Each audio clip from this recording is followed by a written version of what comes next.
Baruch Shem Kavod Maluto, Leolam Vaid. Bendito seja seu glorioso nome, seu reino é para todo sempre. Shabbat Shalom Lekulam, Shabbat Shalom para todos, para todo o povo em Teshuvah, em todos os pontos do planeta Terra. Seja muito bem-vindo, você que está aqui pela primeira vez. Meu nome é Raimson Correa e sou um dos professores aqui neste maravilhoso canal que tem a honra de compartilhar com você os estudos desta maravilhosa porção que estamos estudando neste Shabbat, que é a porção de número 11, Vaigash, e aproximou-se, ou e se aproximou.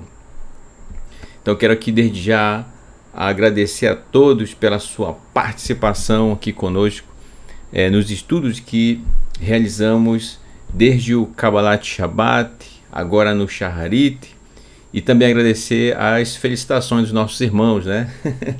Pela gestação da minha querida esposa Silene, tá bom? Muito obrigado, tá?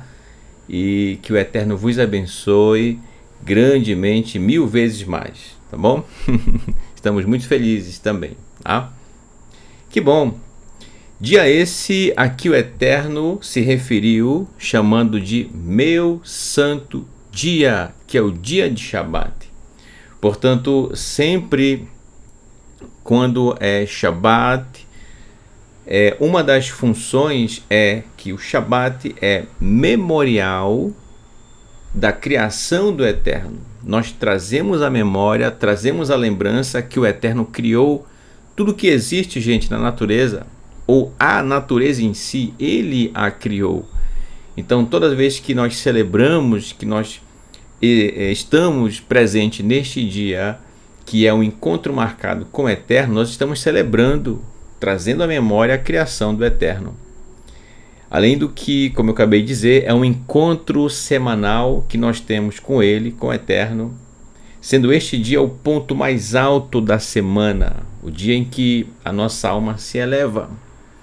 Dia esse que é um santo dia, portanto, é um dia de repouso mesmo, certo?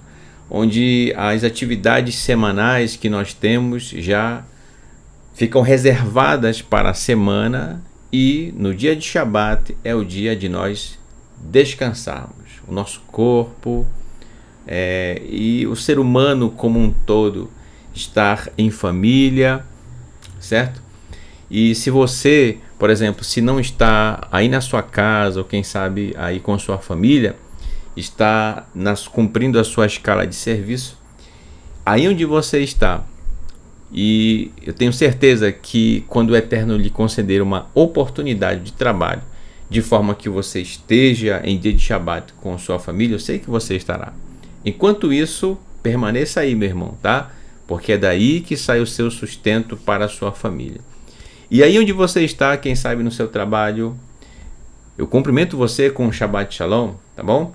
E que o seu coração também esteja da mesma forma conectado ao Eterno todos os dias, e principalmente nesse maravilhoso dia, dia de Shabbat, tá bom?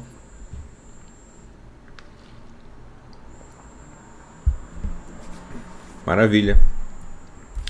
Então, para a gente já aproveitar o nosso tempo,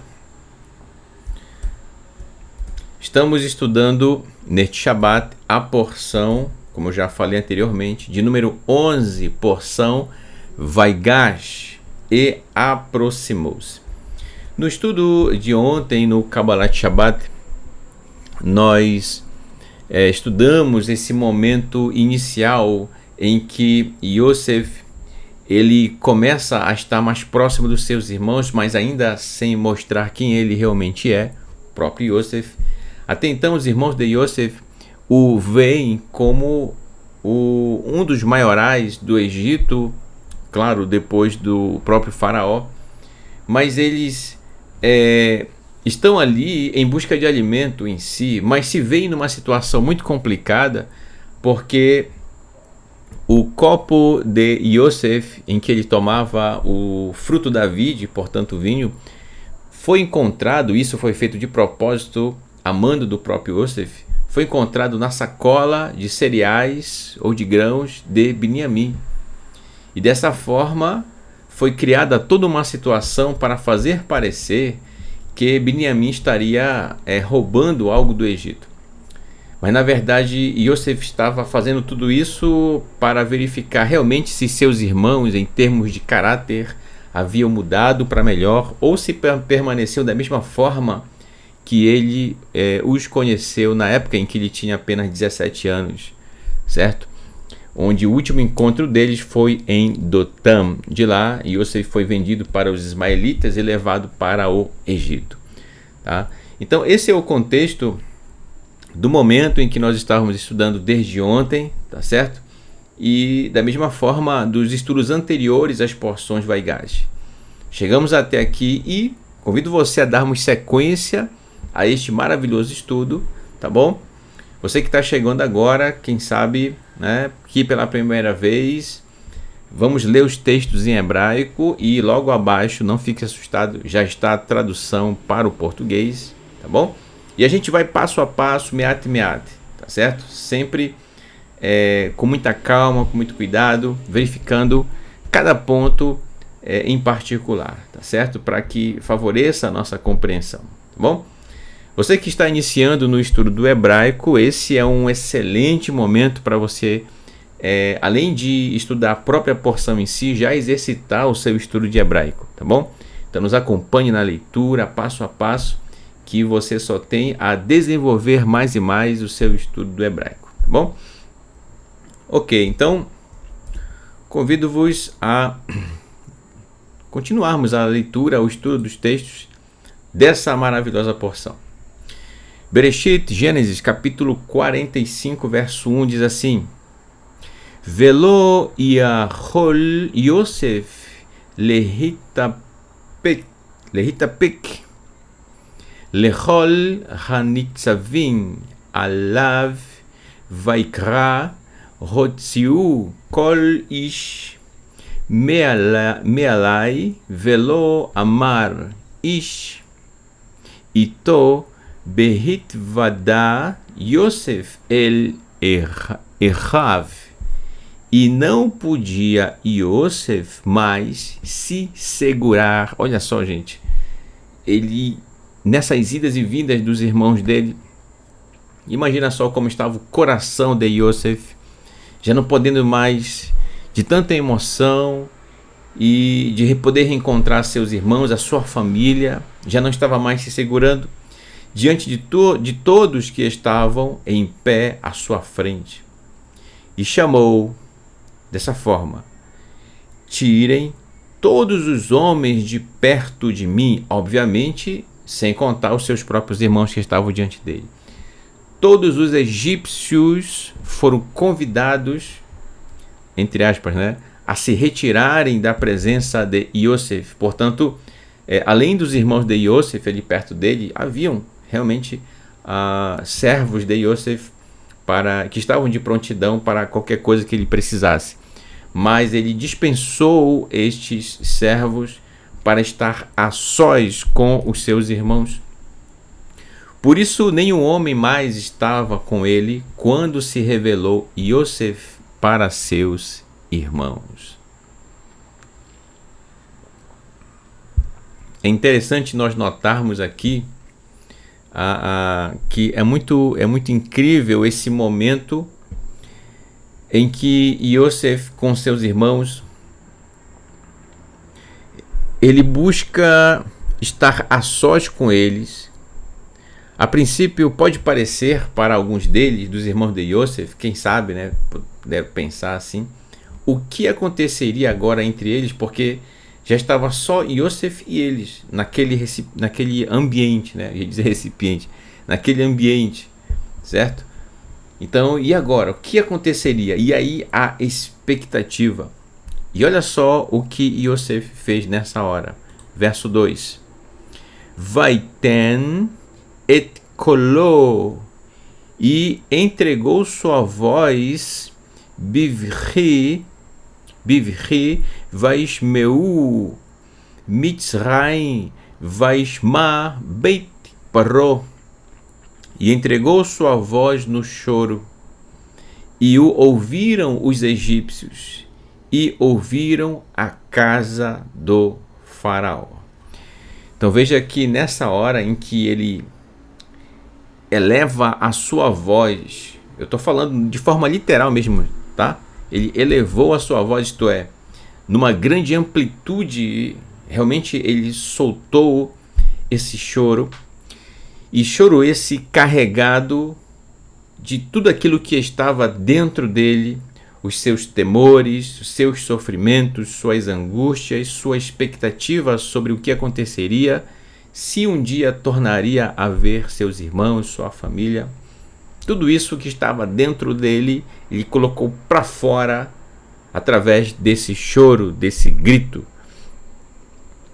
Gente, vamos lembrar, Yosef, todos que estão aqui, na verdade, todos seres humanos, como você e eu, certo? Suscetíveis a sentimentos, a expectativas, a alegrias e decepções, tudo isso faz parte do ser humano, certo? Então, nessa hora em que ele eleva a sua voz, ele grita mesmo, certo? Então, ele coloca isso para fora. Verso 3. Vaiomer Yosef, e disse Yosef el Ahav para seus irmãos. Olha o que ele diz. Ani Yosef Haod, eu sou Yosef, José. Haod Avi Chai, ainda vive meu pai, né? Ou ainda meu pai vive? Ele faz essa pergunta. É interessante a gente observar que, hora ou outra, né, de vez em quando, conforme a narrativa da Torá, Yosef ele faz a mesma pergunta. Ele pergunta se o pai dele, Jacó, estava vivo. Ora, mas o próprio Yehuda, anteriormente a esse momento que a gente está lendo aqui, ele já não havia dito que sim, o pai dele estava vivo e que inclusive tinha 2 filhos com sua esposa Rachel, em que um havia morrido e só restava uma criança, uma Yelet, como ele mesmo fala anteriormente. Mas Yosef, ele pergunta de novo. Então aí a gente percebe o quão ansioso, no bom sentido da palavra, estava Yosef por reencontrar seu pai, que ele tanto amava, né? É como quem, mesmo depois de uma resposta da parte de Yosef, de que sim, Jacob estava vivo, certo? E que estava vivendo dessa forma triste pela perda de seu filho Yosef, mas Jacob estava vivo, mas ele, Yosef, faz questão de perguntar de novo. Incrível isso, né? Então ele quer muito reencontrar seu pai. E agora está diante de seus irmãos. E olha só, ele diz, eu sou Yosef, ainda meu pai vive? E não podiam seus irmãos por responder a ele, pois estavam alarmados de sua face. Nenhum deles, dos irmãos de Yosef, esperava que, imagina, naquele momento, aquela autoridade que estava diante deles, este homem, pudesse se revelar como sendo Yosef, o irmão deles, né? Imagina só o espanto deles, ficaram perplexos. Verso 4. Vaiomer, e disse Yosef el Ahav para seus irmãos. Olha o que ele disse. Geshu na elai, aproximem-se, eu rogo, elav, para mim, aproximem-se, eu rogo, para mim. Vaigashu, e eles se aproximaram. Aqui mais uma vez, gash, aqui ó, aqui Vaigashu flexionado também, que é o nome da porção Vaigash. Perceba que essa expressão de se aproximar, ela está muito presente nessa porção, né? É incrível. Então é uma marca que o Eterno deixou nessa porção, essa aproximação, tanto dos irmãos de Yosef para com ele, Yosef, quanto em um outro aspecto que a gente vai analisar aqui logo mais, e se o Eterno assim nos permitir, tá bom? Aproxime-se, eu rogo, para mim.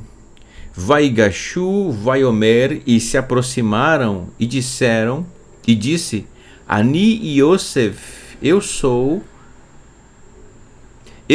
Yosef, Ahirem, o irmão de vocês, Asher, que Merarten, que vocês venderam, Iti, que vocês venderam, Mitzrayim, né, para o Egito, ou ao Egito.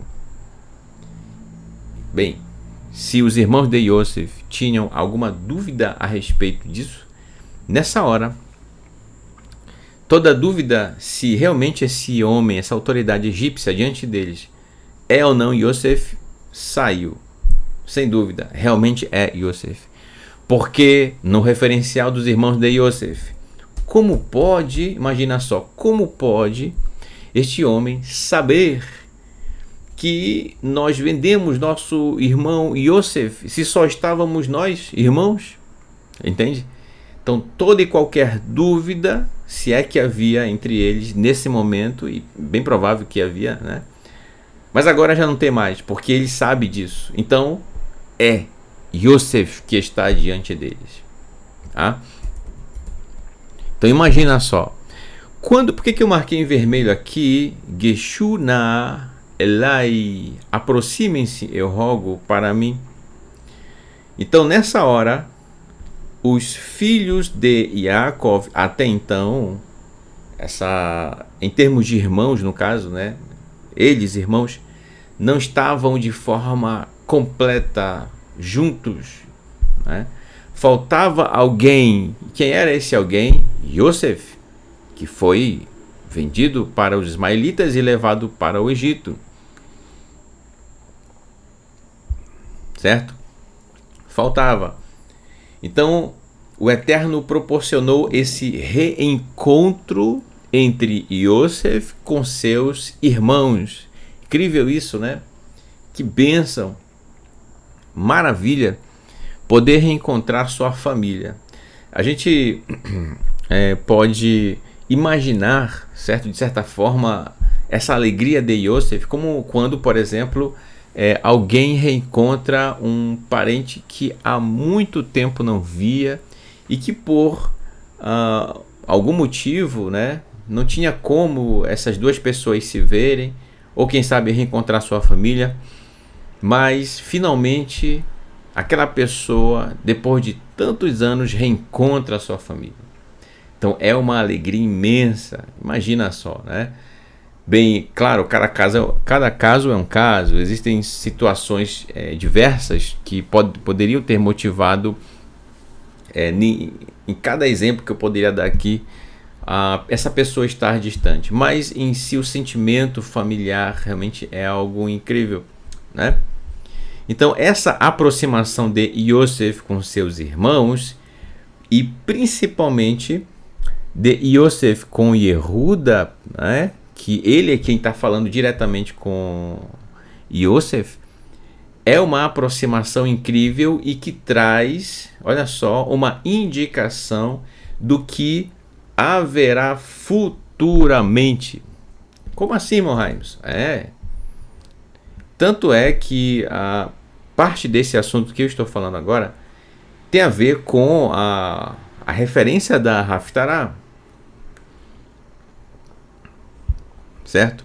Então, para quem leu a Haftarah, e mais ainda, para quem acompanhou o estudo com o nosso querido Moré Marcos Aurélio, olha só, né, no domingo, Shabbat Shalom, Moré Marcos Aurélio, obrigado pela sua contribuição, pela sua maravilhosa aula no domingo, examinando os profetas, né? Inclusive, eu estava acompanhando, ele citou que essa porção ela é muito incrível, né, na vida dele, marcou a vida dele, e eu digo que não só a dele, a minha também, e de tantos irmãos nossos, de tantas pessoas, não só gente que acompanham aqui o canal, mas também pessoas de várias gerações antes da nossa, certo? Porque é um relato de algo que aconteceu nessa maravilhosa família, que é a família de Yaakov, um relato maravilhoso, que traz aí esse reencontro depois de tantos altos e baixos na vida de Yosef, também dos irmãos de Yosef, de Yaakov, incrível, né? Então é isso, tá bom? Então, mais calma, certo? Meat, pouco a pouco, vamos caminhando, tá certo?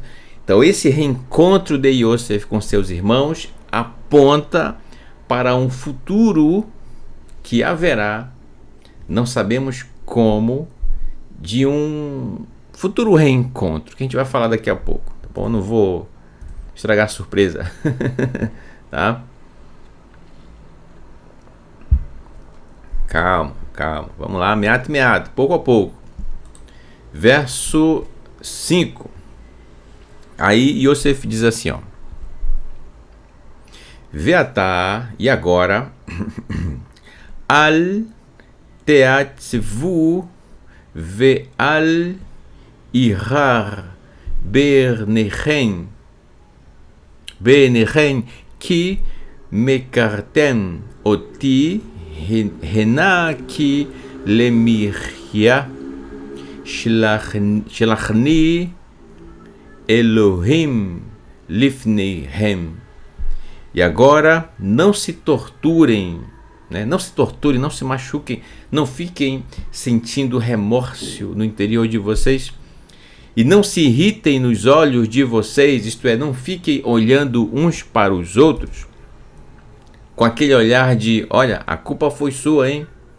Não, a culpa foi dele, a culpa foi dele. Não.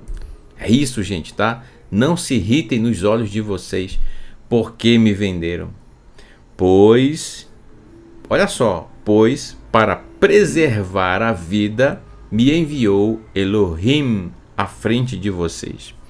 Então aqui Yosef, já entendendo o plano do Eterno para aquele momento, no que estava acontecendo ali, tanto na terra de Canaã, na terra do Egito, quanto nas terras próximas a Canaã e Egito, aquela fome que veio, Yosef já havia entendido o propósito do Eterno. E não havia ninguém que pudesse, além do próprio Yosef, administrar o Egito em termos de armazenamento, de mantimentos, de tal forma a passar por estes 7 anos de grande fome. Não tinha ninguém, tinha que ser Yosef, e ele foi colocado nessa posição de liderança no Egito para administrar todo esse estoque de alimento para passar esse período, né? Então, por isso ele procura dizer para seus irmãos para não se, como diz o texto, para não se irritarem nos olhos entre eles. Não se irritem nos olhos entre vocês, tá? Não fiquem culpando uns aos outros. Existe algo muito maior do que isso. Nessa hora, Yosef entende por que aconteceu o que aconteceu. Lá em Dotã, lembra? Isso ficou marcado na vida de Yosef, que o colocaram na cisterna, depois o venderam para os ismaelitas. Na época, Yosef, 17 anos... Claro, imagina tudo aquilo acontecendo e pensando só no momento, e só depois Yosef, olhando para o passado, vai compreender qual o propósito de tudo isso, né? Então, quando a gente olha para a história da humanidade, que a gente percebe o quão realmente, quantas coisas terríveis têm acontecido e aconteceram ao longo, né, da história da humanidade, gente, tá? Como, por exemplo, a gente não entende, se a gente olhar especificamente para um ponto da história da humanidade, A gente não vai entender a respeito do porquê aquilo aconteceu. A gente fica se perguntando, não é assim? Puxa, mas por que que o Eterno permitiu isso? Por que permitiu aquilo? Por que aquilo outro, aquilo outro? E eu vou dar só um exemplo aqui para você aguçar aí a sua mente, a sua percepção, tá certo? Como por exemplo, se por um lado,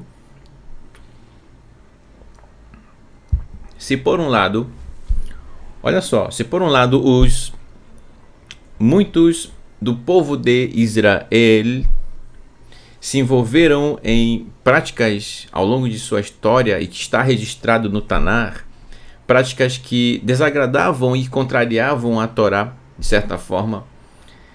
E isso veio a provocar, como por exemplo, a dispersão do povo de Israel em alguns momentos de sua história. Eu digo isso com todo respeito, gente, tá? Veja bem, como por exemplo, houve um período em que o povo não observou o descanso da terra que o Eterno havia dado aos filhos de Israel para que proporcionassem a terra de Canaã, certo? Assim como tem o Shabat, que cada um realmente deveria procurar guardar com amor e com carinho, é claro. Mas também havia o Shabat, havia o descanso realmente da terra em si. Ela precisava descansar para que produzisse mais frutos. Era preciso que houvesse esse momento. Contudo, naquele período houve em um dos reinos de Israel, conforme a sua liderança da época, em que já não havia esse respeito, essa observância a respeito do Shabat da terra. Consequência, exílio, né? Fora outros momentos que houveram também de invasão, que o território de Israel sofreu. Jerusalém foi sitiada várias vezes, certo? Então algo terrível aconteceu nessas invasões, né? A própria invasão em si é terrível. Então imagina só a catástrofe que foi essas invasões, muitas mortes, pessoas levadas cativas, né? Uma consequência por uma atitude tomada antes. Ok, isso é histórico. Mas quando a gente olha no olhar mais amplo da questão, certo? Vamos lembrar aqui, gente, ao mesmo tempo em que algo terrível aconteceu por causa da atitude de alguns dentre o povo, por outro lado, olha só que incrível, o povo de Israel, ao ser disperso pelo mundo, lá aonde foram enviados, lá aonde estiveram, continuaram servindo ao Eterno. Na sua maioria, continuaram servindo ao Eterno. Não se desfizeram das tradições, por sinal, boas tradições, baseadas no Tanar. Ensinaram seus filhos a respeito da Torá, dos profetas, dos escritos. E a gente vai falar um pouquinho mais a respeito disso mais adiante, tá? Então, por isso você percebe, só para concluir aqui essa análise, esse pensamento, veja só que se por um lado realmente algo terrível aconteceu em vários momentos na história do povo de Israel, por outro lado, isso acabou conduzindo, claro, tudo isso, o Eterno movendo, acabou conduzindo para algo bom.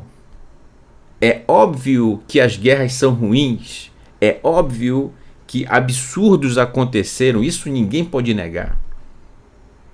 E realmente não podemos aprovar nenhum tipo de preconceito, como por exemplo, contra o povo de Israel, jamais.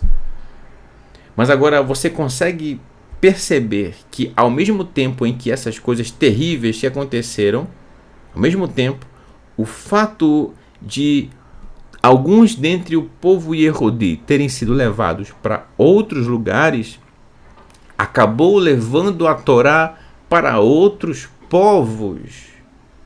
Olha que incrível! Gente, poderia ter sido de uma outra forma? Poderia. né? Menos dolorosa? Poderia. Mas a gente não está aqui para questionar realmente a ação do Eterno, tá certo? Mas olha só, vamos ver aqui um detalhe interessante a respeito do que a gente está analisando aqui a respeito dessa aproximação de Yosef com seus irmãos e de uma outra aproximação que a gente vai ver já já e que tem a ver com a Haftarah. É que houve um período na história do povo de Israel também, e isso faz parte da Haftarah, em que o reino de Israel foi dividido em dois: o reino do norte e o reino do sul. Você já vai entender qual a conexão entre esse reencontro de Yosef com seus irmãos com o assunto da Haftarah. Bom? Então, repetindo, conforme nós estudamos com o nosso querido Moré Marcos Aurélio no domingo, houve essa divisão do povo de Israel em Reino do Norte e Reino do Sul. Eu separei aqui um mapa para a gente observar isso melhor, tá bom? Aqui, ó, para você observar. Então, aqui, ó, aqui em verde, tá? Em verde, em parte do território de Israel, aqui, ó, Reino do Norte. Nessa parte de baixo aqui, Reino do Sul, tá? Reino do Sul. O Reino do Norte também era chamado de Reino de Israel. E o Reino do Sul também era chamado de Reino de Yehuda ou Judá, tá certo? No Reino do Norte, aqui, então o que acontece? Haviam 10 tribos, dentre elas Efraim, Dan, Menash, Isacar, Zevulun, Naftali, Asher, Gad, Reuven, né? A tribo de Levi estava espalhada no território de Israel, né? Então, o Reino do Norte, vamos falar aqui um pouquinho sobre o Reino do Norte, né? Ele durou apenas 2 séculos e acabou caindo sob o domínio assírio, tá certo? Detalhe, caiu sob o domínio assírio e o Eterno havia levantado profetas dentre o povo de Israel, nesse caso o Reino do Norte, tá certo? Que é o Reino de Israel, também assim chamado. E os profetas ali eram os profetas no Reino do Norte: Eliarro, profeta Elias, Elisha, profeta Eliseu, Amós e Roshea, Oséias. Anunciaram a mensagem do Eterno, mensagem de tchuvá, isto é, de retorno. Gente, todos os profetas só tinham uma única mensagem, obviamente da parte do Eterno.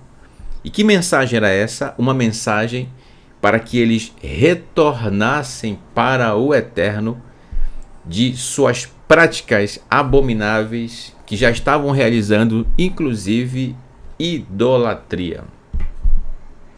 Acompanhe a Haftarah e você vai ver direitinho, tá? Inclusive houve reis de Israel que se juntaram a esposas realmente idólatras, tá? E que inclusive o profeta Eliarro sofreu perseguição por causa disso, certo? Fique sabendo. Então, o que acontece? O Eterno levantou profetas para falar aos líderes do Reino do Norte. Contudo, em 721 antes da Era Comum, Choron foi invadida pelo exército assírio e a população israelita foi exilada, certo? Foram os primeiros a serem levados cativos. Foram levados para a Síria. Chegando na Síria, houve uma assimilação forçada realizada pelo reino da Síria sobre o povo de Israel, no caso o Reino do Norte, que para lá foi levado como cativo, fora as mortes que aconteceram.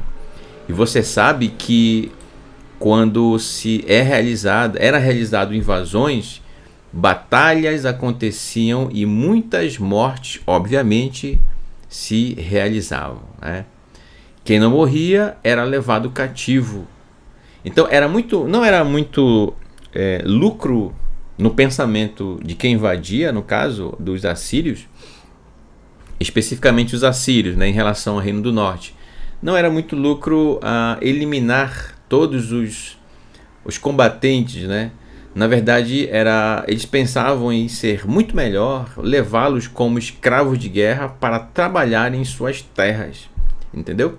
Porque dessa forma teriam mão de obra e construiriam aquilo que desejavam em seus reinos, tá? Mas haviam os homens valentes e que lutavam até o fim, então não tinha como. Então, inevitavelmente aconteciam as mortes, tá? Então, gente, na Síria, o Reino do Norte, o Reino de Israel, foi assimilado. Os homens foram dados para casar com mulheres da Síria, e da mesma forma, homens sírios se casaram com mulheres de Israel, que estavam lá, e dessa forma nunca mais voltaram. Nunca mais retornaram para Israel. Foram assimilados totalmente, né? Contudo, olha só, contudo, o Eterno, ele conhece cada um. Ele sabe onde cada um está. Olha que incrível, né? Mesmo dessa forma, sendo assimilados, calma, né?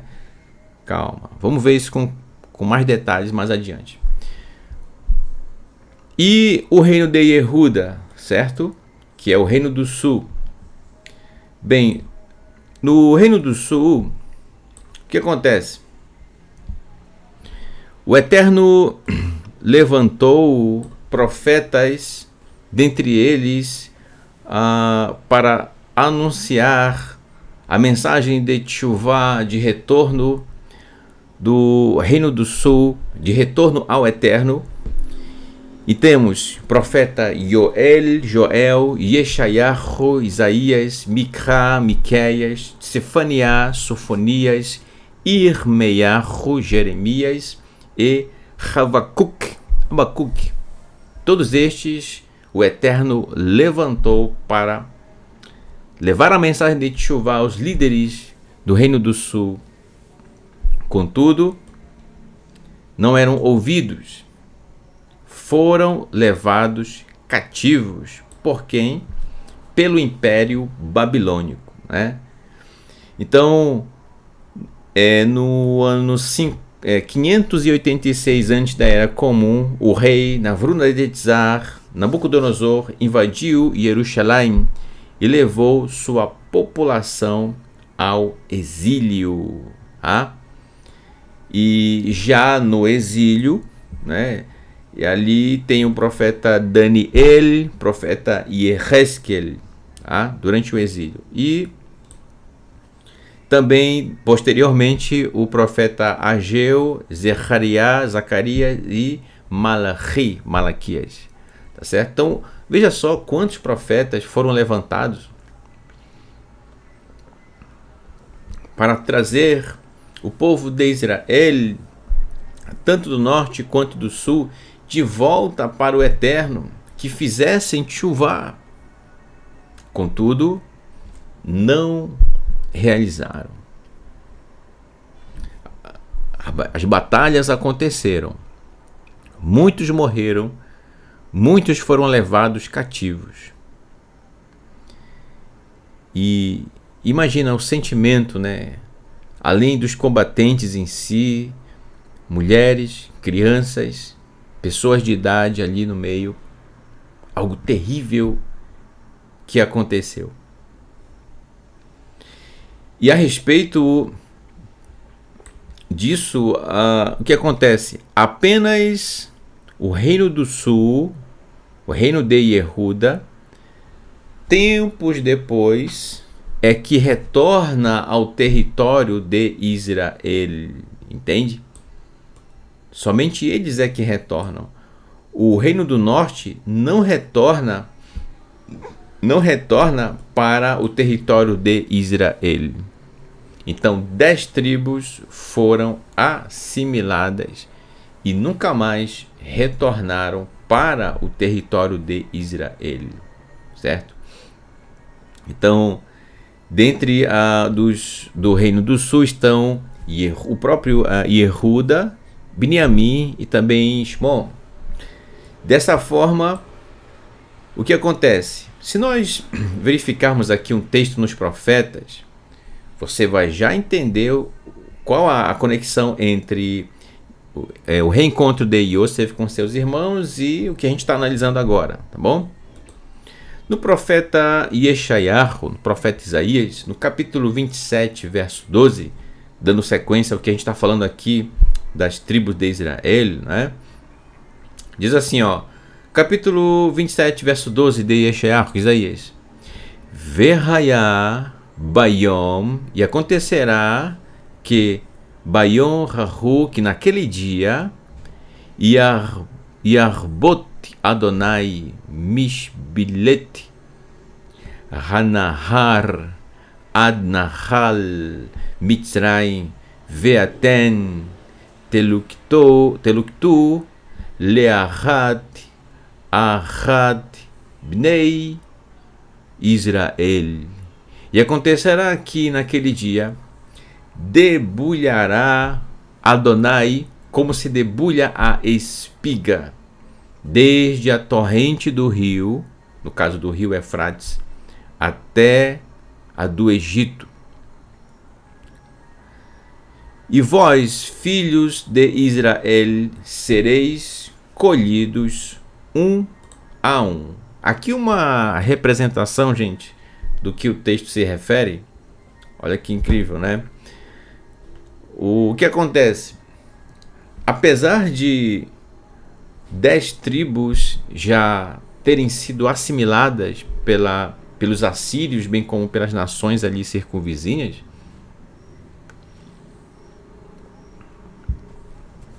apesar disso, olha que interessante, o Eterno, ele tem planos com as 12 tribos de Israel, certo?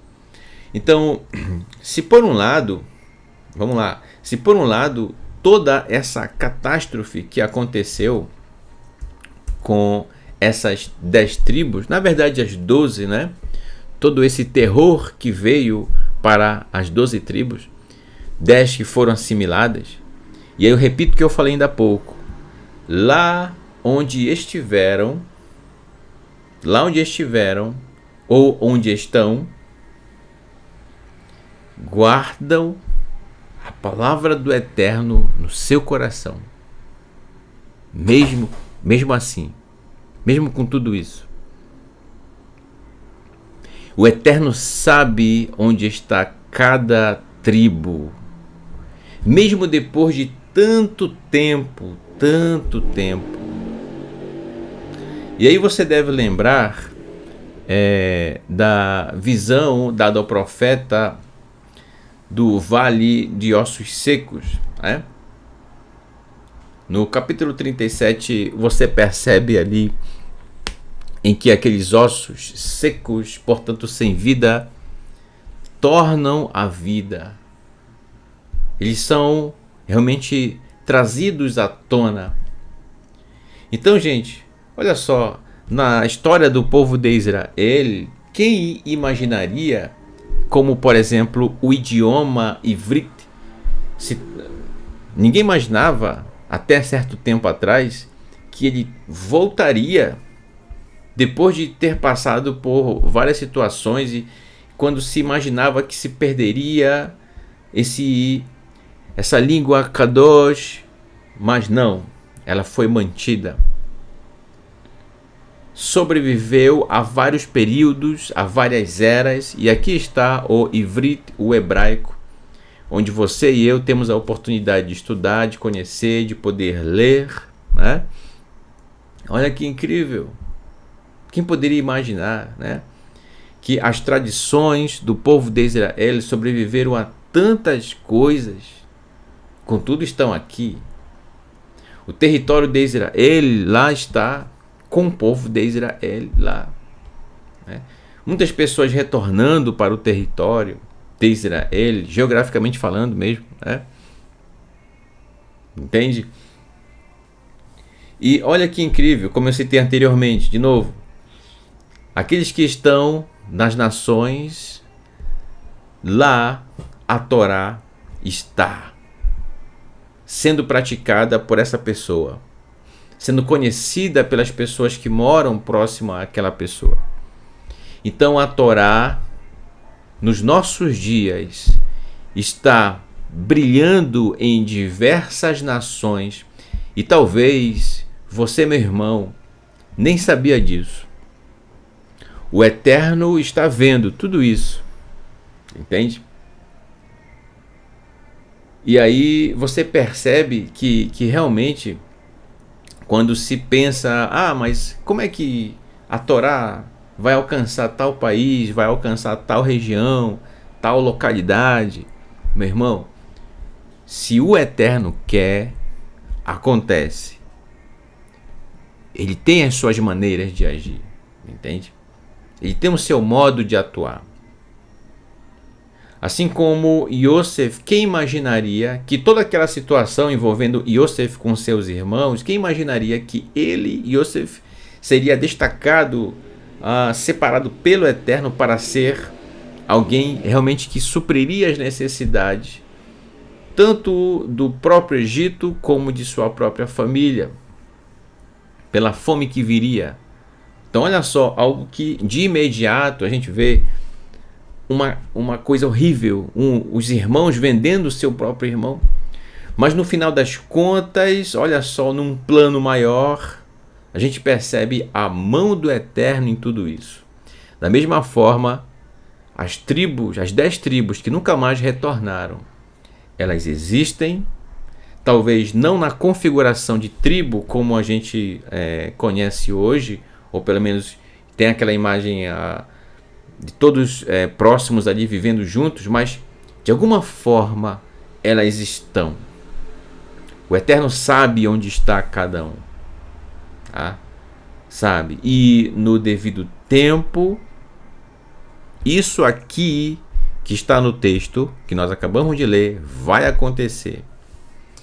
E acontecerá que naquele dia debulhará Adonai como se debulha a espiga. O que é debulhar a espiga, gente? Se refere aqui ao trigo, né? Aqui uma ilustração. Aqui este rapaz, esse homem, né, com a sua foice, já no período da colheita. Debulhar, gente, é um processo todo até chegar no trigo em si, tá? É todo um processo. Quem trabalha no campo sabe muito bem disso, certo? Inclusive pode falar até muito mais do que eu não sou do campo. Eu pesquisei um pouco sobre o assunto para poder falar aqui no estudo, mas quem tem maior conhecimento de causa é quem realmente trabalha no campo, né? Então me corrija aí se eu estiver errado, tá? Então olha só, quando a pessoa, este homem aqui, vamos falar dele, né? Ele vai separando, ele vai pegando de feixes em feixes e vai ceifando, certo? Vai cortando aqui, juntando em feixes, separando para dar sequência ao processo de debulha. Então, o que é a debulha em si da espiga? Está escrito aqui no final do texto, gente. E sereis colhidos um a um. Então, para ele, por exemplo, aqui nessa imagem, para ele recolher esse feixe, ele teve que juntar feixe a feixe, unindo uns aos outros, e só então ele passa a foice. Entendeu? Então é assim, ele vai selecionando, ele vai escolhendo. Junta aquele grupo de feixe, né? Aquele feixe que forma um feixe e passa a foice. Entendeu? Isso é a debulha. Então o profeta Yeshayahu, o profeta Isaías, ele fala dessa maneira porque de forma semelhante, assim o Eterno fará com as tribos de Israel. Quando ninguém mais tem esperança alguma a respeito, e inclusive não sei se nessa hora agora aí no chat, né? Não sei se alguém já se precipitou aí, diz, mas não tem como, foram assimilados pelos assírios, não tem mais jeito. Meu irmão, deixa eu lhe dizer uma coisa, talvez se você pensou nisso, né, ou quem sabe escreveu no chat. Se o Eterno quer reunir as tribos, meu irmão, quem é que vai impedir? Não tem assimilação que dê jeito. Não tem cultura que dê jeito. Se o Eterno quer reuni-las, ele vai reuni-las. Mas, irmão Raimes, como que ele vai fazer isso? Ele vai utilizar a tecnologia 5G, né? A internet? Eu é que não sei. Não pergunte para mim, eu não sei. Os pensamentos do Eterno, os planos do Eterno são muito mais elevados e nem se compara, né, com os nossos. O que é isso? Olha o exemplo de Yosef com seus irmãos. Onde que Yosef imaginaria que um dia ele iria reencontrar seus irmãos? Porque no pensamento dele, de Yosef, ora, se os meus irmãos me venderam, então eles não querem nem me ver pintado de ouro, como a gente diz, né, por aqui no Brasil. Eles não querem me ver de jeito nenhum, né, de jeito nenhum. Quem imaginaria que um dia os irmãos de Yosef apareceriam diante dele? Acontece que quando a gente lê o texto da Torá, por exemplo, daqui, né, que você vê a história como um todo, você acaba perdendo um pouco da percepção se você não analisa de forma pontual. Então é preciso às vezes a gente se colocar no lugar da pessoa que está sendo citada no texto para poder perceber qual a expectativa daquela pessoa, qual a expectativa de Yosef, de Yehuda, de Binyamin, de Yaakov, entendeu? E dessa forma você consegue enxergar como se fosse um 3D na Torá, entende? Da perspectiva de um, da perspectiva de outro, da perspectiva daquele outro em si, entende? Da mesma forma, na perspectiva de quem está de fora, que vê todo o processo histórico. É incrível. Então, você entende o que eu estou falando? Quem esperaria, ou melhor, Yosef jamais esperaria que um dia fossem reencontrar seus irmãos. Contudo, chegou o momento, chegou o dia, e a gente acabou de ler aqui anteriormente a isso, que ele reencontra seus irmãos de forma inesperada, né? E da mesma forma, o Eterno, como diz o texto, colherá um a um, assim como na debulha aqui, ó, na hora da ceifa, né? São colhidos, Que incrível. Existe uma passagem em Matitiahu, no livro de Mateus, no capítulo 24. Só confirmar aqui, ó, para eu não errar aqui na referência. Matitiahu, isso mesmo. Capítulo 24, verso 29 ao 31, né? Yeshua fala algo muito semelhante ao que está aqui no profeta Yeshayahu, né?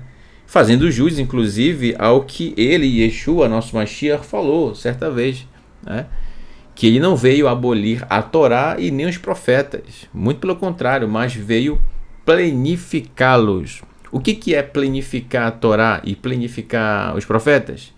É mostrar o que realmente eles dizem, o que realmente lá está escrito, qual o significado disso, qual a elevação, o quão elevado é tudo isso, a Torá, os profetas, entendeu?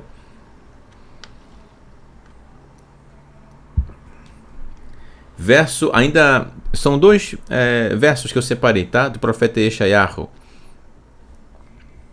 Verso 13, que diz assim: Verhayá Bayon Hahu Itaka Beshofar Gadol. E nesse dia será tocado um grande shofar. Que dia? Dia em que o Eterno irá colher um a um para reuni-los. Lembra aqui do feixe na mão do rapaz que estava colhendo? Lembra? Pois é, para reuni-los um a um. Uva'u Haovdim Be'eretz Ashur והנידחים בארץ מצרים, והשתחוו לאדוני בהר וקודש בירושלים. E nesse dia será tocado um grande shofar que atrairá os que se perderam na terra da Assíria. Olha aqui. Eles voltaram? Ainda não. Ainda não. Então, gente, o shofar vai ser tocado. Aí você me pergunta, ô irmão Raimus, esse shofar aqui é de forma literal? Alguém realmente vai subir lá no Monte Everest, né? Que é o monte mais alto do mundo, e vai tocar um shofar? Meu irmão, eu não posso dizer que vai ser. Eu não tenho a mente do Eterno, entendeu? Mas o que será que estaria falando o profeta ao dizer que seria tocado um grande shofar? Bem, estaria esse grande shofar se referindo a, assim como o sonido do shofar que ecoa quilômetros com a sua capacidade sonora, né? Estaria se referindo à voz da Torá se propagando para longas distâncias, incluindo países em que estão essas 10 tribos que ainda permanecem nas nações? Pode ser, pode ser. E se você observar, gente, nos nossos dias, reparar como a Torá tem sido grandemente difundida, apresentada, praticada, estudada pelas nações. É incrível, né? Então, eu tenho plena certeza, gente, que poucas nações ou poucos lugares ainda não conhecem a Torá. Pouquíssimos lugares.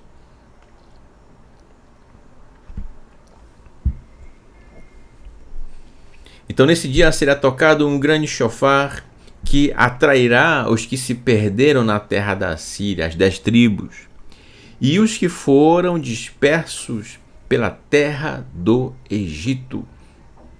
E virão para adorar Adonai no sagrado monte em Jerusalém, certo?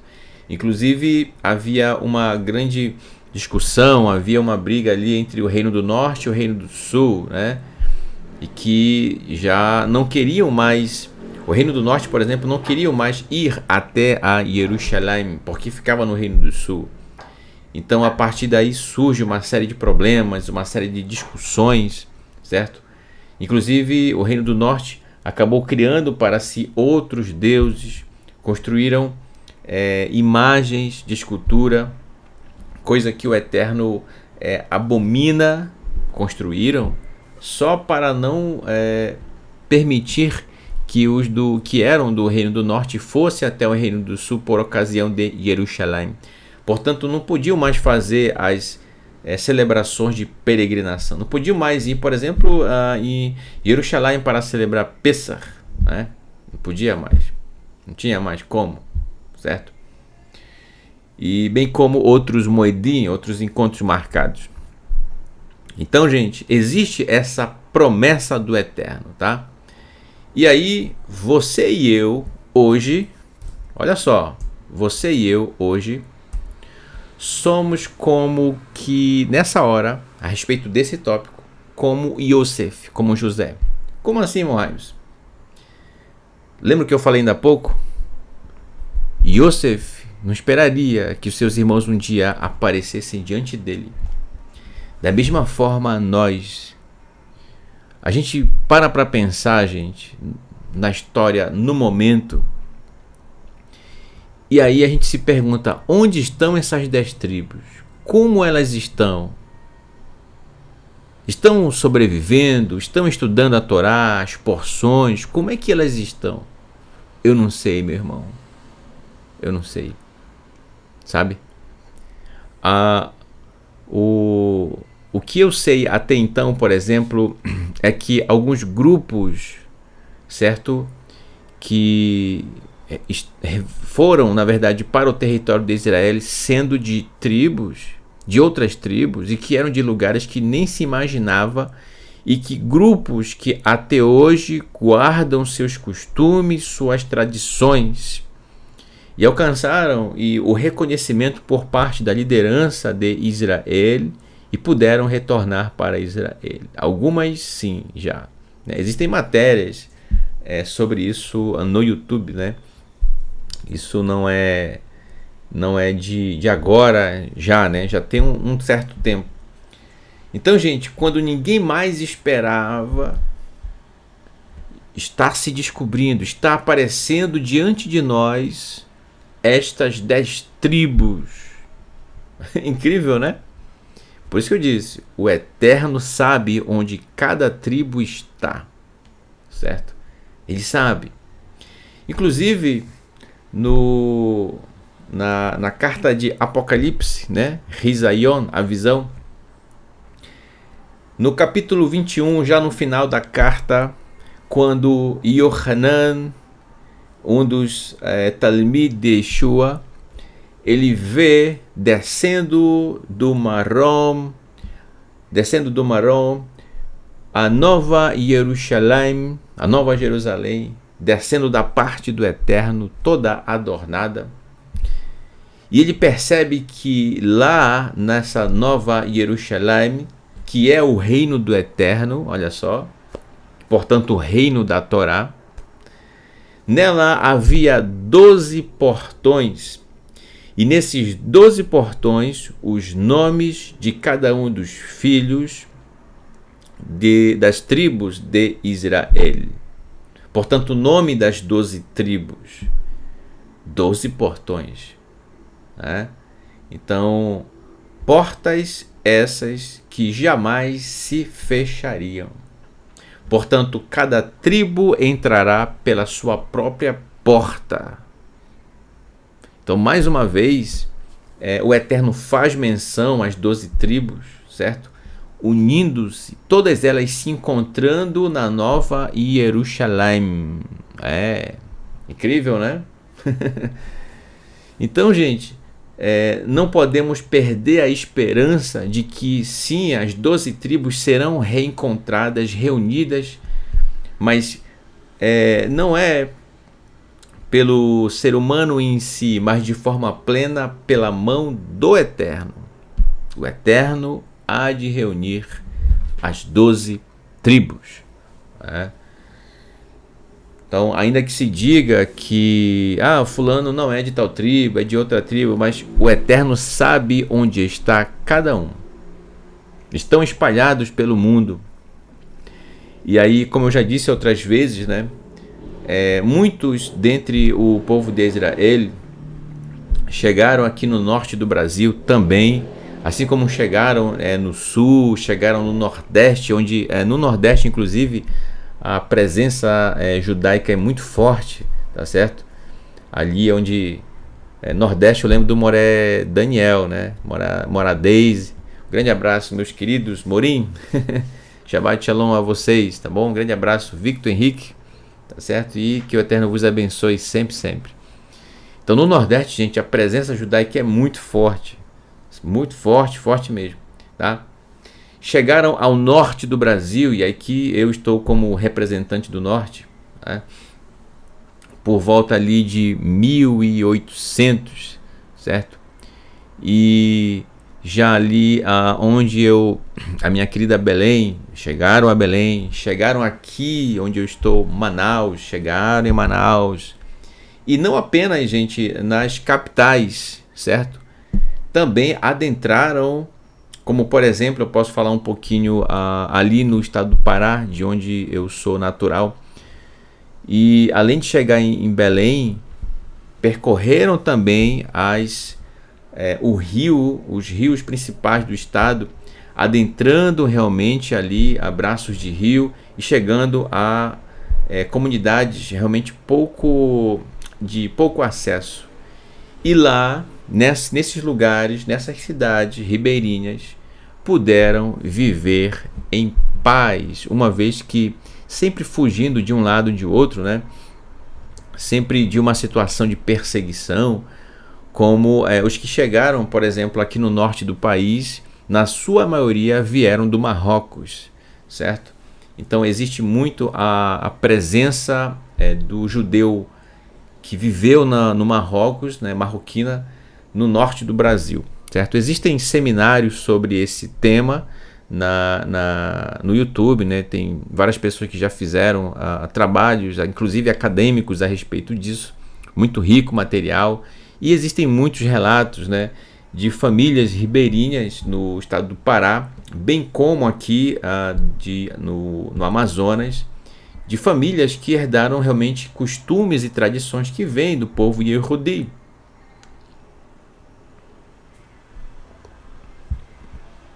Né? Então ninguém entendia como, por exemplo, alguns costumes certas famílias tinham, outras não. Né?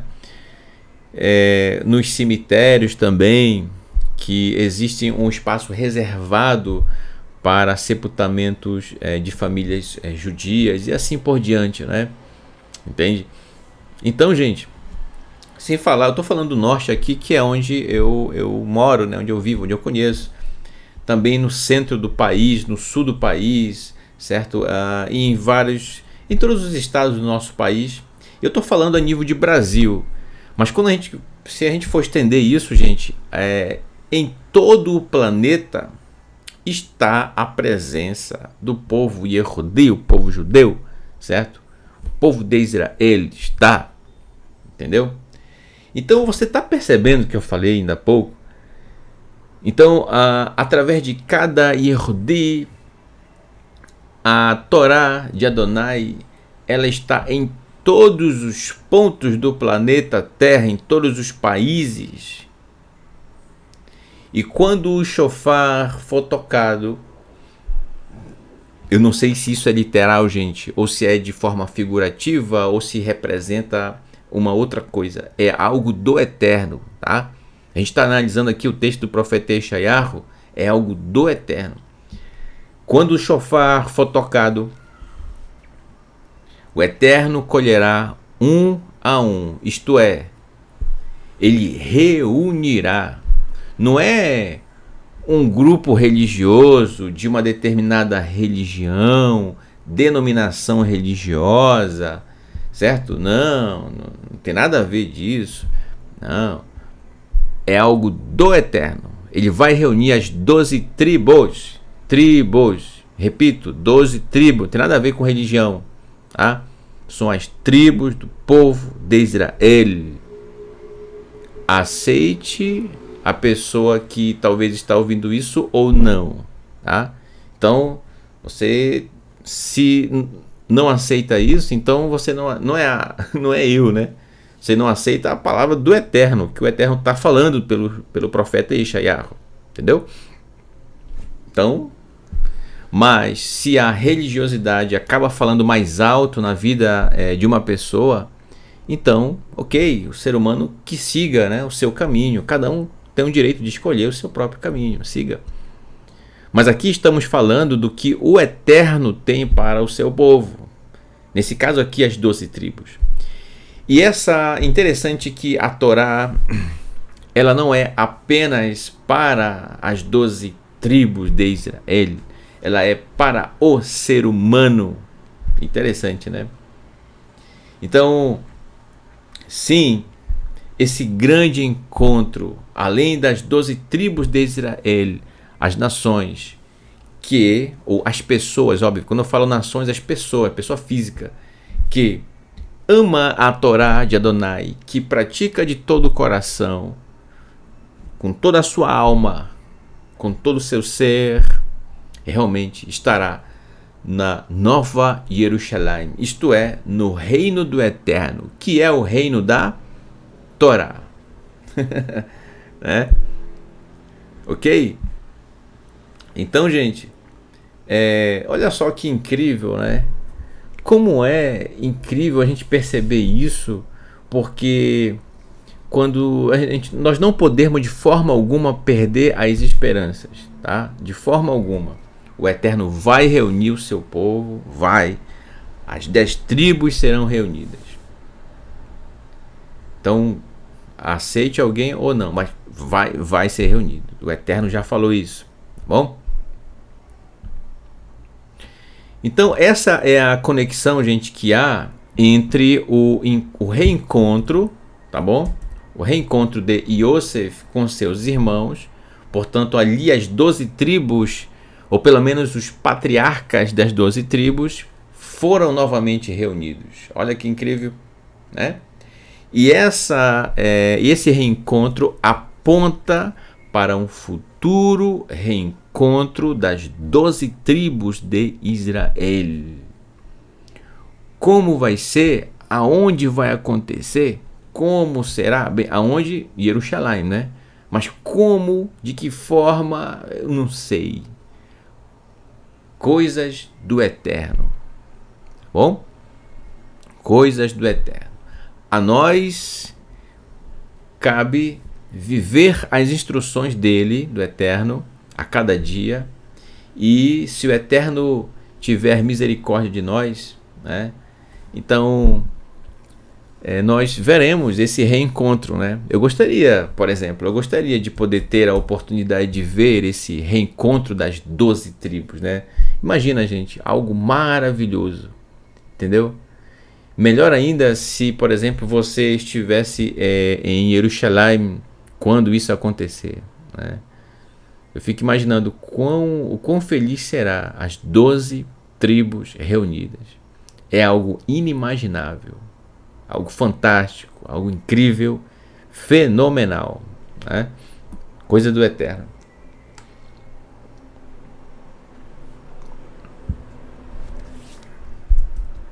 Então vamos dar sequência ao texto, voltando aqui para o Sefer Bereshit, Gênesis capítulo 45, verso 6.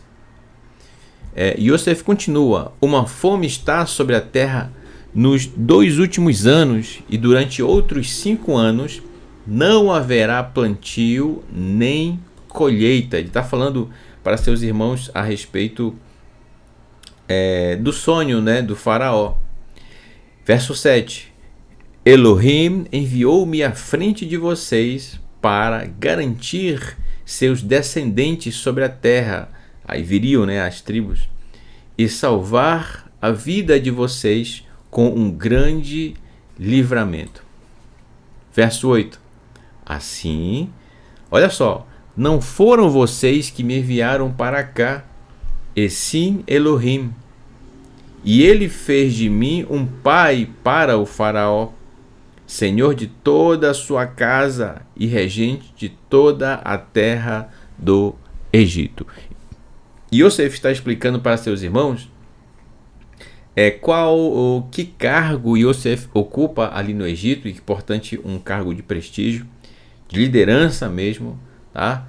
E o que está acontecendo, né? Essa fome que veio naquela época e que Yosef estava administrando os mantimentos do Egito. Verso 9. Apressem-se, subam a meu pai e digam-lhe: eis o que seu filho Yosef diz. Então ele dá esse recado para dizerem para Jacó: Elohim tornou-me senhor de todo o Egito. Desce ao meu encontro, não demores. Olha só. Então Yosef, com muito desejo de poder reencontrar seu pai, ele diz essas palavras. Ele quer muito reencontrar seu pai. Já reencontrou seus irmãos. E agora diz assim, verso 10. Vai a Shavta Be'eretz Goshem. E tu viverás na terra de Goshem.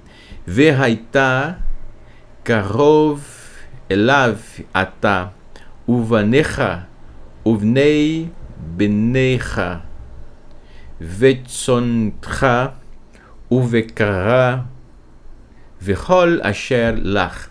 Tu viverás na terra de Goshen e ficarás perto de mim.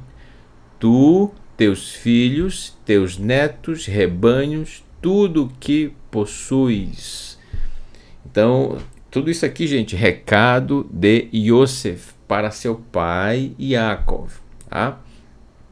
Agora que ele já sabe que os seus irmãos dizem a verdade naquilo que, né, pronunciam, então ele confia que vão levar realmente esse recado para seu pai. Tá? Verso 11. Ali eu farei provisões para ti, no caso em Goshen, para que não sejas atingido pela pobreza, tu, tua casa e todos os teus bens, pois 5 anos de fome ainda estão por vir. Já estavam no segundo ano, tá, desse período tão difícil, de grande fome que veio ao Egito naquela época. E Yosef, muito preocupado em guardar a vida de seu pai, né? Verso 12. Vejam com os seus olhos e os olhos de meu irmão Beniamim, pois é a minha boca que fala a vocês. Todo mundo ainda espantado, né, com essa notícia de que, do próprio Yosef, de que ele é o Yosef vendido pelos seus irmãos, né? Ainda lá em Dotam. Verso 13. Digam ao meu pai quanto sou honrado no Egito, e tudo o que viram, e tragam depressa meu pai para cá. Yosef, né, muito ansioso agora para reencontrar seu pai. E aí, verso 14. Vaipol al tsavorei Beniamim Ahiv, e caiu sobre o pescoço de Beniamim, seu irmão. Vai ver Uvneamim berra al tzavarav, e chorou, e Beniamim chorou sobre o pescoço dele. Aqui uma ilustração, tá, desse momento tão incrível de Yosef com seu irmão Beniamim. Os dois choraram um sobre o ombro do outro. Então imagina um encontro que fez com que a vida voltasse aos corações de seus irmãos. A vida voltasse ao coração de Yosef. Assim como a vida tornará, isto é, a vontade de viver, é disso que eu estou falando, ao coração de Yaakov, que acontecerá nos textos mais adiante. Verso 15. E ele beijou todos os seus irmãos e chorou sobre eles. Depois disso, seus irmãos falaram com ele. Então, aqui um momento, uma ilustração, certo? Enfim, um momento... É difícil até explicar, gente, nessa hora, os sentimentos, a emoção, tudo no mesmo instante, o espanto, né? Como assim tudo isso, né? Vindo naquela hora, e tudo isso movido pela mão do Eterno sobre o que estava acontecendo ali, né? Verso 16. Verkol nishma beit pro lemor ba'u ahai Yosef vaitav beinei paro uveinei evadav. E a voz chegou à casa do faraó. Os irmãos, olha só o que disseram na casa do faraó. Os irmãos de Yosef chegaram, e foi bom aos olhos do faraó e aos olhos de seus servos. Por que será que Faraó achou muito bom o fato de os irmãos de Yosef estarem ali no Egito? E mais, saber Faraó que Yosef tinha irmãos. E aí vem algo muito interessante, certo? Que é o seguinte, pensa bem, não foi à toa que Faraó colocou Yosef como um dos principais no Egito, abaixo do próprio Faraó, né? Ele percebeu o quão realmente a capacidade de administrar, a inteligência de Yosef a sabedoria, né? Ele tinha inteligência e sabedoria. O quão realmente o Eterno estava com Yosef, e em tudo que Yosef colocava a sua mão, em tudo que ele fazia, era abençoado, aquilo frutificava, aquilo ia avante, certo? Tudo dava certo naquilo que Yosef fazia. Então, Faraó, né, agindo de forma, lógica, colocou Yosef ali como sendo o líder para administrar tudo aquilo que estava por acontecer, portanto a fome que viria, entendeu? Então, é óbvio, acima de tudo isso, o Eterno movendo as situações. Então, gente, vendo o Faraó, o comportamento de Yosef, a fama dele que correu ali ao Egito, né? A sua honestidade no seu trabalho, a forma como ele se comportava. Então, vamos pensar aqui o que muito provavelmente Faraó tenha pensado. Vamos lá. Ora, se um Yosef aqui já está administrando de uma forma espetacular o Egito, né? Imaginando aqui, quem dirá mais Yosefs, né? Eu vou usar aqui o plural. Quem dirá mais Yosefs, assim como ele, administrando também outros pontos do Egito. Então o Egito vai crescer de uma forma incrível, entende? Então no pensamento de Faraó, quem sabe ele viu esse aspecto. Peraí, se Yosef é assim, provavelmente seus irmãos também são pessoas inteligentes, sábias, respeitosas, que honram com seus compromissos. Então eu vou querer eles trabalhando comigo, entendeu?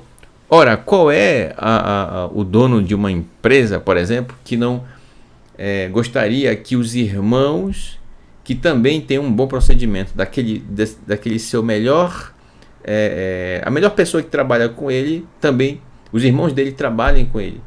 Obviamente, sendo pessoas tão exemplares quanto aquela pessoa que para ele trabalha, entende? Então, Faraó faz questão de trazê-los, gente. Serão pessoas muito bem cuidadas, guardadas. Tanto é que posteriormente Faraó vai convidá-los para guardarem ou administrarem os gados do Egito, do Faraó no caso, né? Já que eles tinham habilidade nisso, certo? E aí, e mais, né? Ora, não somente os irmãos de Yosef, mas o pai de Yosef, portanto Yaakov. Olha que incrível. Porque imagina só, outra coisa que provavelmente Faraó deve ter pensado. Gente, Faraó, não era o nome dele, tá? Faraó é o cargo maior, o que a gente chama de rei, os egípcios chamavam de Faraó, tá? Só para você ter uma equivalência aí. Então, muito provavelmente Faraó pensou: ora, se Yosef tem toda essa educação, é uma pessoa de qualidade, de respeito, de honra, então grandes qualidades devem estar no pai dele e em sua mãe. Óbvio, Faraó não sabia que a mãe de Yosef já havia falecido, mas provavelmente deve ter pensado dessa forma: quem com tanta habilidade e capacidade instruiu Yosef, né? Então, se Yosef é assim, quem dirá os pais dele? Entende? Aí você percebe aí Yosef honrando seu pai e sua mãe, honrando seu pai que está vivo e sua mãe que já havia falecido, entendeu? Trazendo assim boa fama, trazendo bons olhos para a reputação de seu pai e de sua mãe. Olha só que conexão, né? Incrível. Então, vale a pena, gente, proceder de forma correta onde quer que estejamos, tá bom? No nosso trabalho, em qualquer lugar, na escola, enfim, onde quer que você esteja, tá certo? Porque dessa forma você vai estar honrando o nome do seu pai e da sua mãe. E não só do seu pai e mãe de forma imediata, mas dos pais dos seus pais, dos pais dos seus pais, portanto, seus avós, tataravós. E se você fizer esse caminho de volta, você chegará em nossos pais, Adão e Havá. Adão e Eva. Você estará honrando nossos pais, né? Nossos patriarcas. Tá certo? Então, o pensamento de Faraó, olha só, né? Ele não é bobo nem nada, né? Ele está realmente entendendo aqui a questão, e se Yosef tem irmãos, ele quer trazê-los de novo, para perto, né, dele. Tá certo? Verso 17. O Faraó disse a Yosef: diga a seus irmãos: eis o que vocês devem fazer. Preparem seus animais, vão à terra de Canaã. Né? Verso 18. Peguem seu pai e suas famílias e voltem para mim. Eu lhes darei uma boa propriedade no Egito, e vocês comerão a gordura da terra. Olha só, né? Comer a gordura da terra, isto é, comerão do melhor da terra, certo? O que há de melhor na produção egípcia da época. Ok. Então, nós temos aqui nosso último slide do estudo de hoje, verso 19. Além disso, e isso é uma ordem, façam o seguinte: levem carroças da terra do Egito e tragam seus filhos pequenos e suas mulheres, e tragam seu pai e venham. Tá? Olha só, uma ordem, né? Verso 20. Não se preocupem com suas posses, pois todas as coisas boas da terra do Egito são de vocês. É uma honra, né, para o faraó. Verso 21. Os filhos de Israel agiram dessa forma, e Yosef deu-lhes carroças, como o faraó ordenou, e deu-lhes provisões para a jornada. Então, olha que incrível, né, a forma como a gente percebe o carinho de Yosef e como ele alcançou realmente a benevolência do faraó da época, agindo em favor de sua família, de seus irmãos, certo? Yosef, ele agora quer muito reencontrar seu pai. Reencontrou seus irmãos, quer agora reencontrar seu pai.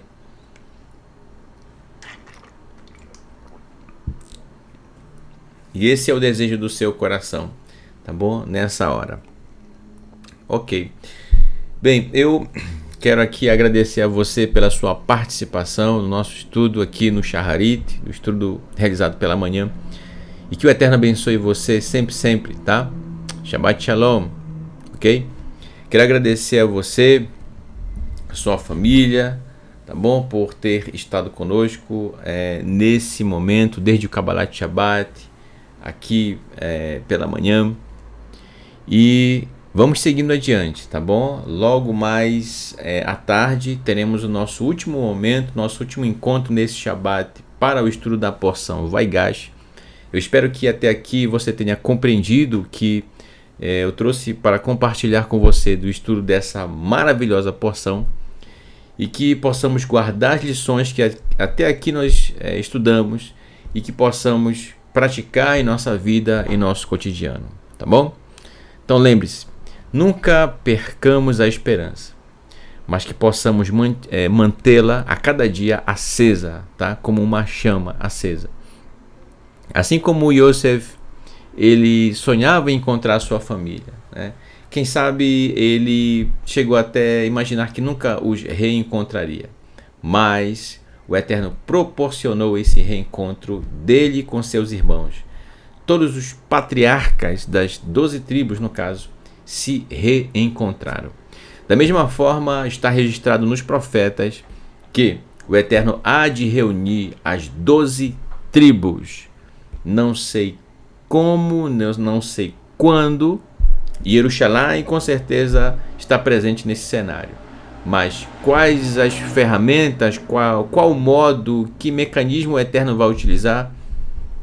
Coisa do Eterno, cena dos próximos capítulos. Então vamos deixar o Eterno realizar aquilo que ele tem que realizar no seu devido tempo, tá bom? Então na hora certa acontecerá. Então eu espero realmente poder estar e contemplar esse lindo reencontro das 12 tribos, tá bom? Cujo encontro dos patriarcas no estudo da porção que a gente encontrou até aqui sinaliza, simboliza ou aponta para esse grande reencontro das 12 tribos de Israel, tá bom? Ok, então deixo com você o meu Todarabá, meu muito obrigado por tudo, tá certo?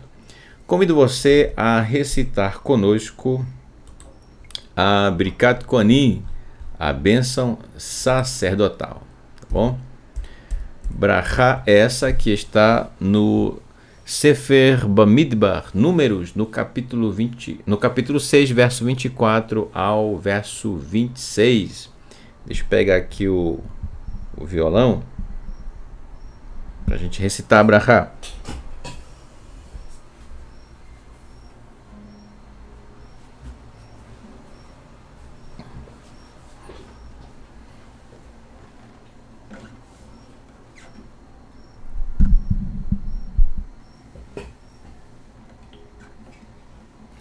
Recite conosco.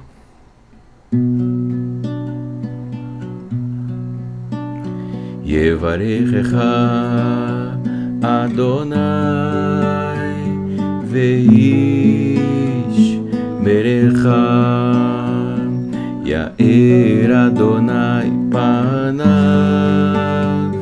elicha vichunika Isa Adonai panav elecha Veyasem lecha shalom Veyasem lecha shalom Yevarechecha Adonai veish merecha Yair Adonai panav elicha vichunika Isa Adonai panav elecha Veyasem lecha shalom Veyasem lecha shalom.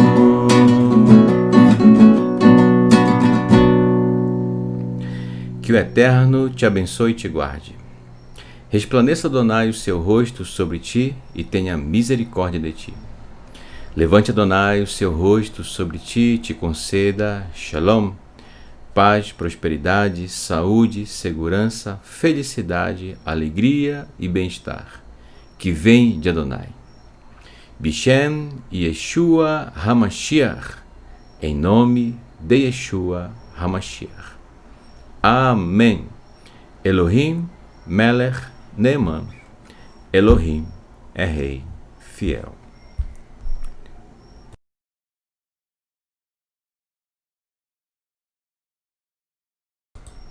Então, mais uma vez, eu agradeço a todos os irmãos pela sua participação aqui conosco e me despeço de vocês. Vamos cantar aqui um terlim? Vamos cantar um terlim. Terlim Aleph. Vamos cantar o Terlim Aleph, né? Terlim é o Salmo, né? Salmo 1. Bem-aventurado o homem que não anda segundo o conselho dos ímpios, não se detém no caminho dos pecadores e nem se assenta à roda dos escarnecedores. Antes, o seu prazer está na lei de Adonai, né? Que é melhor traduzido como na Torá de Adonai. E na sua Torá medita de dia e de noite. Ele é como a árvore plantada junto à corrente de águas, que no devido tempo dá o seu fruto. Então, que possamos guardar as instruções do Eterno com todo amor, com todo carinho, com toda dedicação, tá bom? Então cante conosco esse maravilhoso Terlim. Terlim Aleph. Então, nosso próximo encontro será às 16 horas e Mitzvah Hashem, se o Eterno se nos permitir. Ok? Então, Shabbat Shalom, Lehitraot.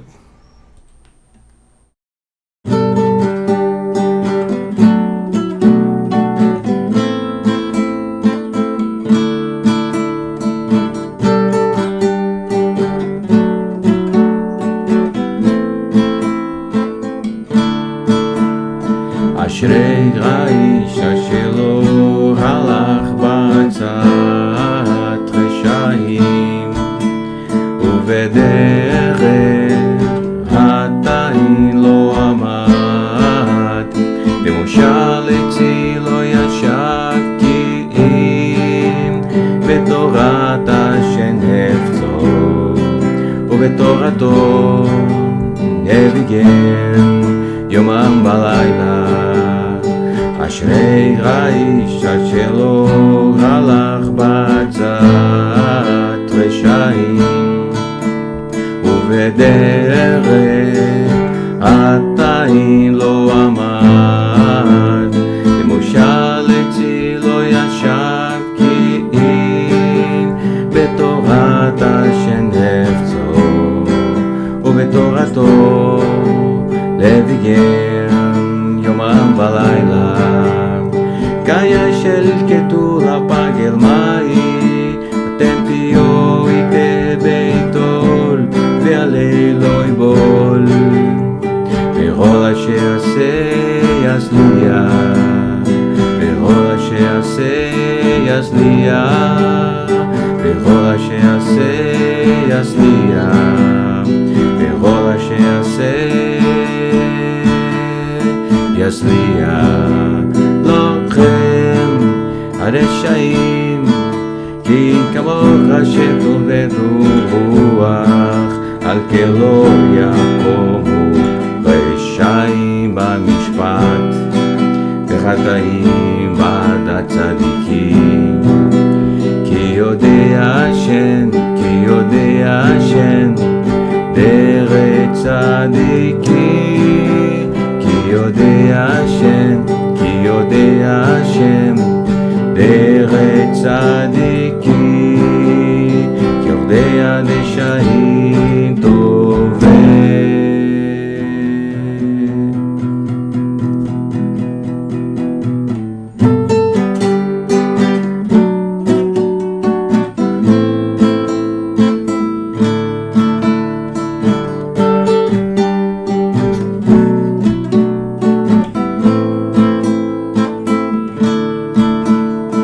אשרי האיש אשר לא הלך בעצת רשעים ובדרך חטאים לא עמד במושב עצי לא ישב כי אם בתורת השם חפצו ובתורתו לביגם יומם ולילה.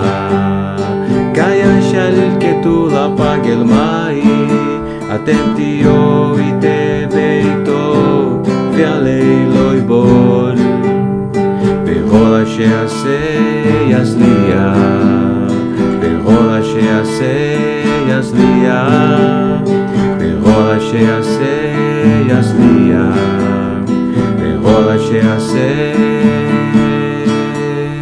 יצליח.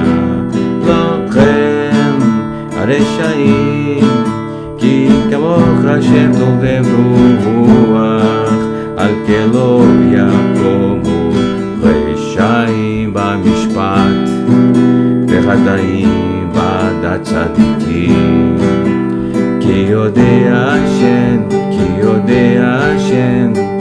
דרך צדיקים כי יודע השם